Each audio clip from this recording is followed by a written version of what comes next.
Idol, mayroon lang po akong i-share sa inyo. Kagabi, nananaginip talaga ako ng hindi maganda na doon po ako tumungtong sa taas po ng bundok dahil po daw sa lakas po ng alon na tumama sa baba, kaya agad akong lumikas at doon po ako nag-stay sa taas ng malaking bato o doon sa taas ng bundok kasi may bato po yung panaginip natin. Kaya samahan niyo po ako mga idol, pero gusto ko lang maitanong si Linyo kung ano po ba itong sign. Kaya pakinggan po ninyo kaibigan na ako'y gustong ipaabot sa inyo.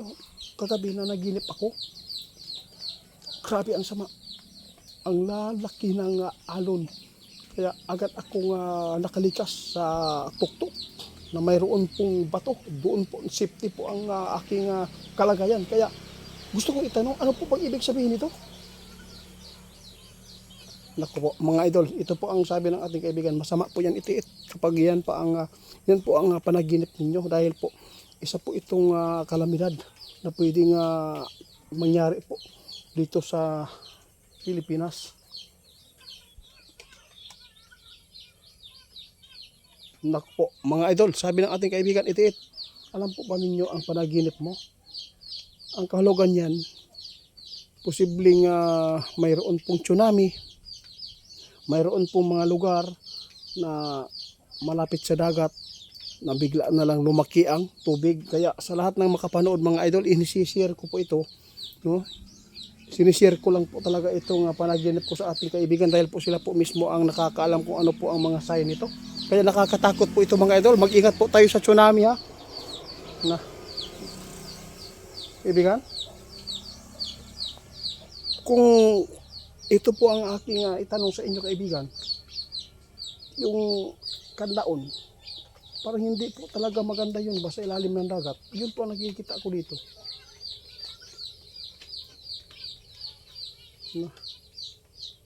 Mga idol, sabi ng ating kaibigan, yung area po ng kanlaon, no?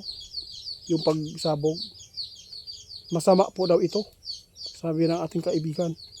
Parang hindi maganda ang panaginip natin dahil may ipinapaabot si kaibigan doon sa channel kong isa, Bibi Samar. Doon po natin upload yung sinabi po niya na mag-trigger ang dagat at ang lupa dahil sa pagyanig po, pagsabog po ng kanlaon. Delikado po talaga. Ito po ang sabi ng ating kaibigan. Kapag ganito po daw ang mga sign, no, na may sumabog na bulkan, talagang mayroon po talagang mga malakas na lindol. Di man dito sa atin, sa ibang bansa, malapit po sa Pilipinas, lalo na yung trains, no, nagdugtungan po dito sa atin.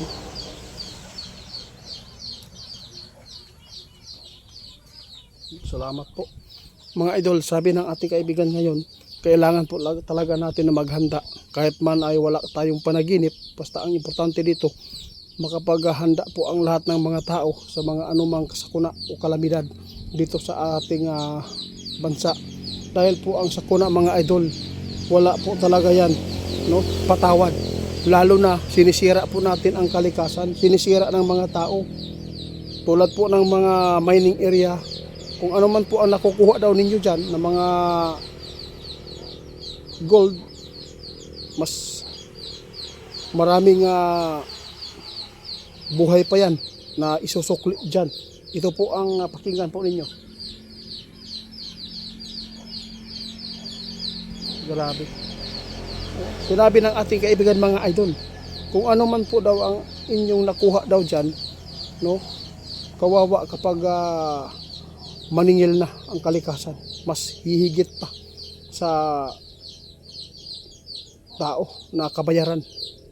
Kaya buhay talaga ang nakataya sa mga ganyan po mga idol. Kaya sinabi ng ating kaibigan, ang gold ay hindi talaga mabuti kung gagamitin sa masama.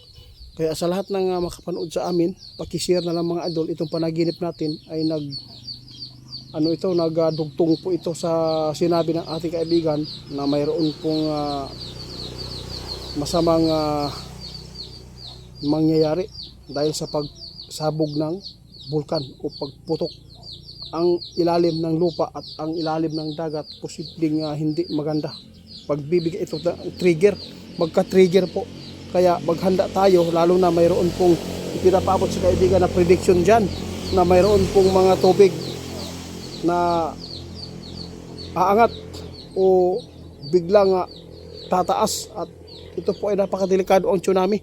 Sinabi ng ating kaibigan na ito pong nakikita nila na mayroon pong lalamunin ng tubig.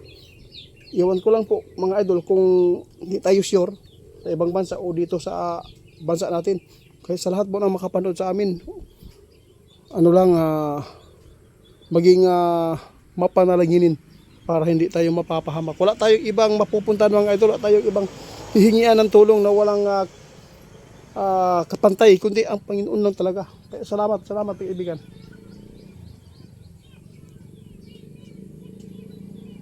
O sige guys, si Linyo umalis na. Kaya pasensya na po kayong mga idol kung ito man po ang ating napapaabot lagi sa inyo, yung mga kapahamakan.